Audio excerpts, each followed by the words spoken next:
It's my feel-good breakfast show.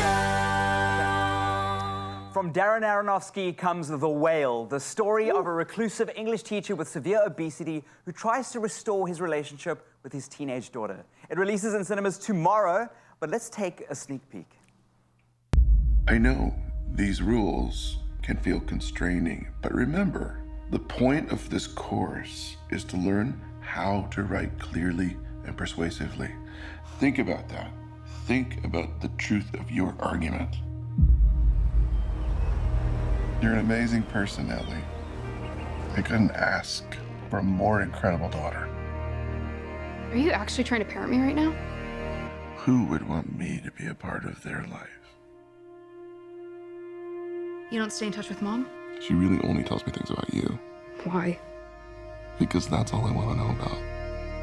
Why'd you gain all that weight? Someone close to me passed away, and it had an effect on me. You haven't seen her since she was 8 years old, and you're gonna reconnect with her? Sorry. I don't like this. This isn't a good idea. I'm sorry. You say you're sorry one more time, I will shove a knife right into you, I swear to God. Go ahead. What's it gonna do? My internal organs are 2 feet in at least.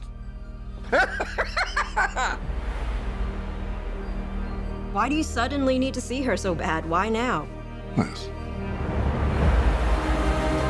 I'm worried that she's forgotten what an amazing person she is.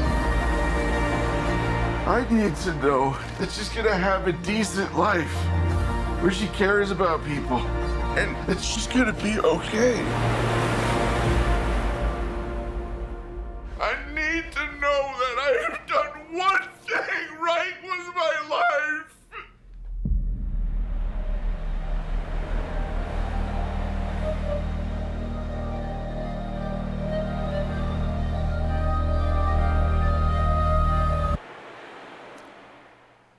Yep, we should have warned you to bring the tissues for this one. Absolutely beautiful piece of cinema. And now it presents us with an opportunity to talk about the themes that are so dominant in this beautiful creation. Depression being core, financial anxiety being core, family crises being core, and how unhealthy habits perpetrate the degradation of our mental and our physical well-being. This might just be the conversation to change your direction right now. And we are joined by a phenomenal guest, clinical psychologist, Kavashni Govender, who will help us unpack some of these issues that pertain to the film. Wow. Very evocative, incredibly evocative. So powerful and so good to have a platform to be able to talk about mental health in this way.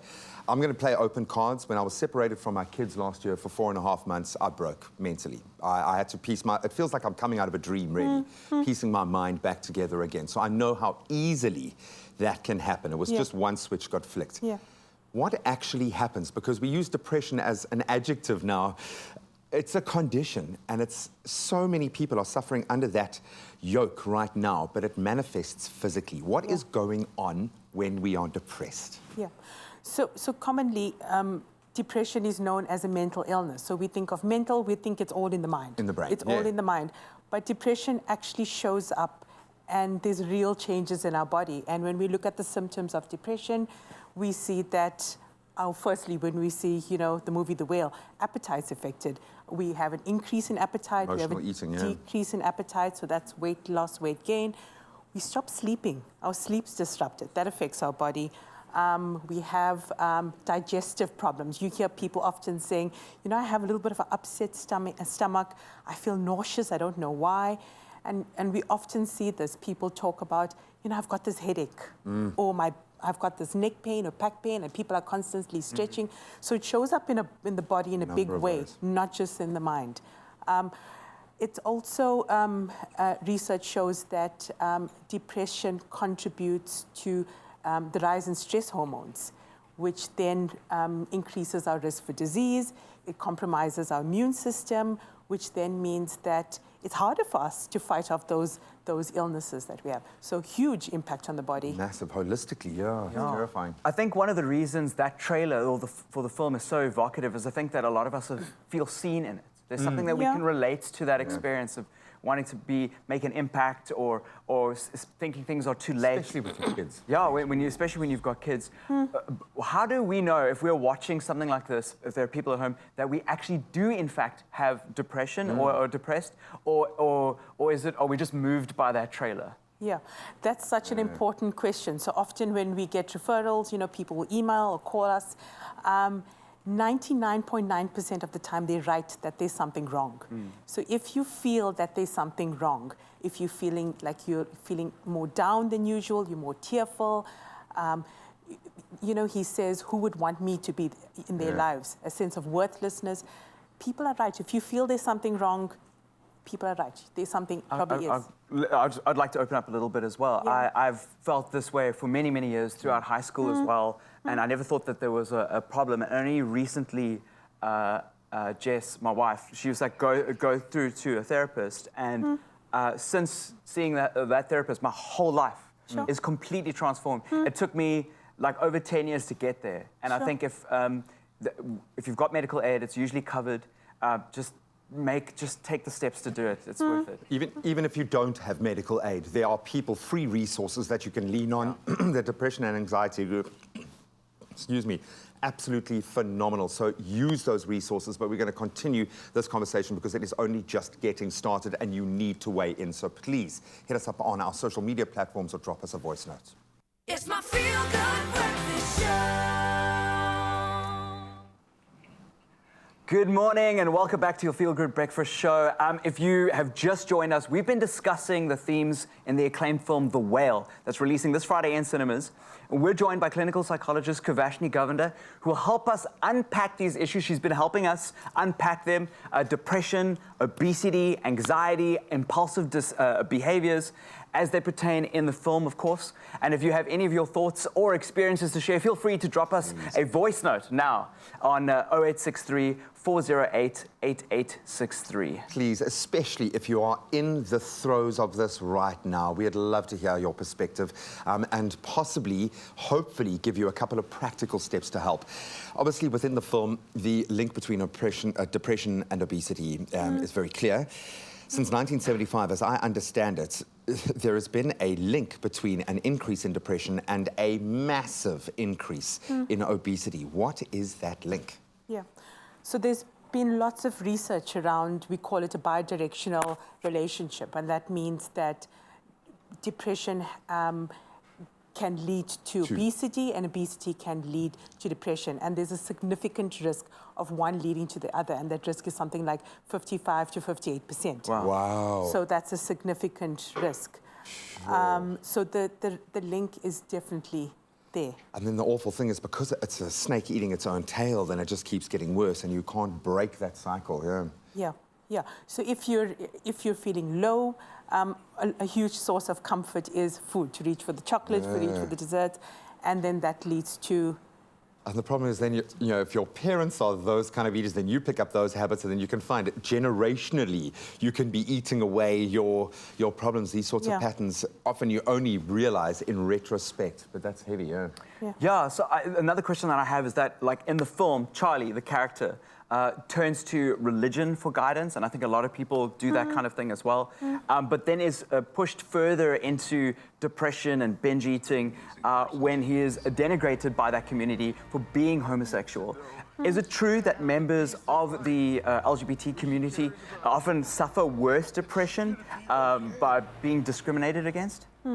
I think it's really important to start with people from the LGBTIQA+ community don't experience depression or any other mental illness in a different way than any of us. Just important to normalize that. However, they face far more significant stresses. A lot more influence, discrimination, prejudice, harassment, exclusion, and those stresses contribute to depression or even maintain a depression. So if we think about someone who's being harassed at work, because of that will maintain a depression. It doesn't give them the space to recover or move. And in a family context as well. It's really hard to not be accepted or appreciated by a family because of something that you are. you know, it's heartbreaking. Yeah. And there is literally no safe space. And I think that's something that I'm realizing more and more. To have that support structure or just someone that you can lean on is massively important. I think for me, the big shifting point came with movement. Getting up and taking that first step. Don't look at the end destination, but rather the next step that you have to take. And we're going to get into some practical steps that you can take in the next part of this discussion. It's my feel-good breakfast show. Good morning and welcome back to your Feel Good Breakfast Show. We're back and we're discussing the themes. And if you've just joined us, please take a serious sip of coffee. This is very important. There's a brand new film. It's critically acclaimed. It's called The Whale, and it's releasing this Friday in cinemas. And they deal with some really deep topics. And we're joined in studio by clinical psychologist Kavashni Govender, who's going to help us unpack some of these issues that are represented in the film and how they affect us, like depression, obesity, anxiety, and impulsive behaviors, and obviously how they pertain to the film, but also how they work out their way out in our lives. It's almost like it's become the human condition. And I know we have the advantage of interviewing a lot of experts in the space and a lot of people that are caught up in this phase of life, but it does feel like this is almost the human condition now. Everyone is affected, if not directly, indirectly. That being said, there is a first step. Yeah. What is the first step? And I think it's good that we focus on obesity and depression and that link, because it's a slightly different journey to someone who's depressed for another reason. Yeah. So as someone who is suffering from obesity and as a result is caught in depression, what do we do? Yeah, so that's such an important question. And I often see people who find themselves in this really difficult place. And my approach is the first step is to start wherever you are. Okay. And what I mean by that is often there's the pressure. There's a pressure, externally, that starting means having a 2-hour yoga session or going on a 10K. Run up the mountain. Run up the mountain. Oh. And if you're depressed, getting out of bed in the morning is a win. So starting from where you're at is about, if you manage the 10-minute walk around your block, there's a huge sense of accomplishment and mastery. It's a success. And tomorrow, maybe I'll try 15 minutes because I did it today. Maybe I can try. And so you build up from there. I think it's a trap to go into setting very unrealistic, unmanageable goals. It reinforces. I mean, I've been on this crazy pain journey, and that for me it's so funny that you say that, but that's honestly the most challenging thing that I've ever had to do in my life is get out of bed on that worst day. Yeah. That trying to pull yourself out, and then to have to tie a shoelace and experience that pain. You're like, come on, and just those small things. So just don't judge too harshly. And I say this to yourself, don't judge yourself in that process. I love that. Now, in the film, Charlie is motivated by a family member. Not to talk too much, like don't want to spoil it too much. But how can we, as obviously there are people watching this that are depressed and are struggling with issues, but if we can identify those issues in friends and family, how can we be positive influences on their lives? Yeah. So one of the biggest difficulties that I see in the work that I do is the worry around shame and stigma. So a lot of people who are struggling with depression or any other mental illness try to conceal it. They try and hide it. Masking, right? They mask it because there's a sense of shame and stigma attached to it. So if you're a family member or friend, show support and encouragement and try and be non-judgmental. Also, do your homework. Understand what this mental illness is about. Understand how depression may show up. And I think that can be hugely significant. And certainly don't ask them why they are in that state of mind, because I can speak from experience, you have no idea. You have no idea. You just need support structures around you. And if you don't have that directly, I'm going to reiterate, the depression and anxiety group is amazing. But right now, this film has inspired an emotional roller coaster in us. And the man at the heart of that, Brendan Fraser, the main actor in The Whale, and it seems like has changed a lot of people's lives with this performance. He had these wonderful words to share when accepting his Critics' Choice Award. Take a listen. If you, like a guy like Charlie, who I played in this movie, in any way struggle with obesity, or you just feel like you're in a dark sea, I want you to know that if you too can have this strength to just get to your feet and go to the light, good things will happen.